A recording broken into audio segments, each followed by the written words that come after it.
Andre, not Valley Sports. Darius, in your mind, what changed defensively in the fourth quarter and how they may have been defending you? It was just switching out really aggressive.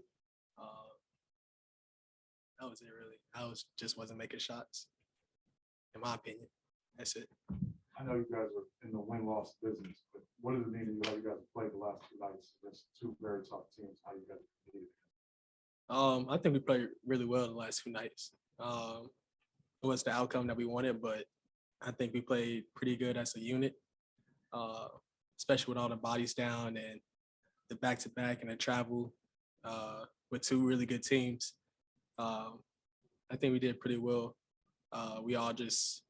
It was the next man up mentality, really.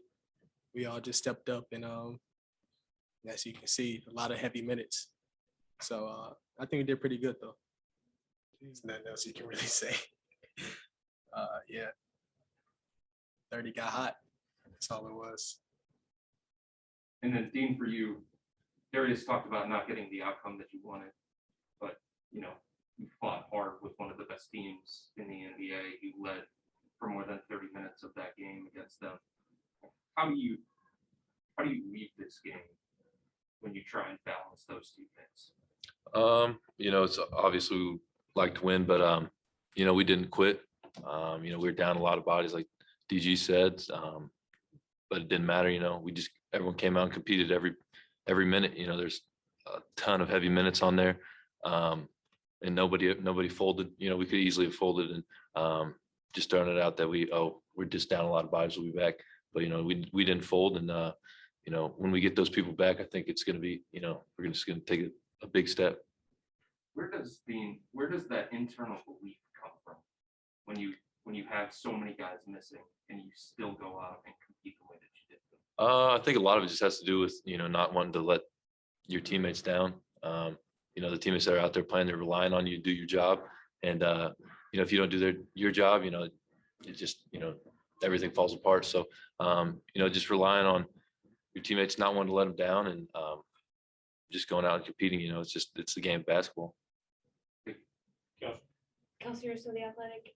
Darius, one of the things JV talked about earlier this week was with so many guys out, obviously guys need to step up, and for you personally, offensively, that being part of your role as well. So for you tonight to have 25 again, and it looked like at one point there was you were willing this game in your favor, trying to take shots and everything.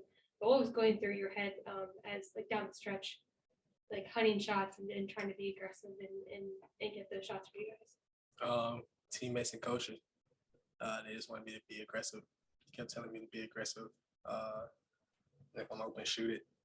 And, teammates, coaches, they just really give me the confidence to do that. So, I was probably jacking some, but if I was open, they wanted me to shoot it. So that's all it was. Obviously last night you started off the game struggling, but bounced back in the second half. Going into tonight, where was your head at after just like last night, putting that behind you and having the confidence in your shots to continue taking them and have them go down like they were? Just the next game mentality. That's the best thing about this league. It's always another game. So just want to forget about last night and just come in with another mindset, just be aggressive. That's what I tried to do the entire game. And then for you, Dean, what did you see in Ed, especially tonight, but also going back to last night, and just how he's able to come in and use his minutes and this opportunity and be so effective especially on the glass?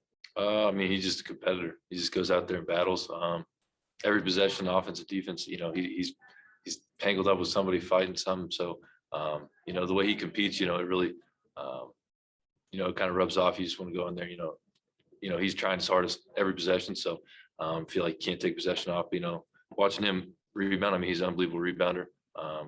Sometimes he's a little undersized, but it doesn't matter. He's like fighting, pushing people, stuff like that. So, he's going to get a rebound at all costs. So, watching him work is pretty fun. And you guys being down, obviously, so many guys in your front court, especially you and Ed and Kevin being back as well, being able to sort of hold this down and be effective like you guys have been? What have you just seen from the three of you really, and how you've been able to just play with each other, I guess, through this stretch? I think playing with Kevin, it's pretty easy, just kind of space out. And then Ed is the same way. I mean, he's going to roll so you can stay spaced. And also on defense, he's going to be there every time you get beat. Ed's there, and so relying on him, he's always going to be there. So playing with those guys is pretty easy. It's just trying to make up for mistakes. I make a lot of mistakes on defense, and they cover up for me. So I just try to help them whenever I can. Darius, you got tangled up with Draymond. It's my opinion. It looked like he was grabbing your arm, but then yelling that you were grabbing yours. Just how do you deal with that and keep your composure when people see you taking it up a notch? It's basketball. It happens. That's it. Darius, what happened in the fourth quarter offensively, you guys? We got stagnant. Ball wasn't moving. Just hard switches. And we couldn't make a shot. But I think the ball wasn't moving how it was in the last 3 quarters. Wasn't getting as many easy buckets. And he kept making us take tough shots late in the shot clock too. So that was really killing us. But yeah, they definitely picked it up on the defensive end. And we just couldn't really make a shot. It was 8 points in that fourth quarter. That was really bad for us. So yeah.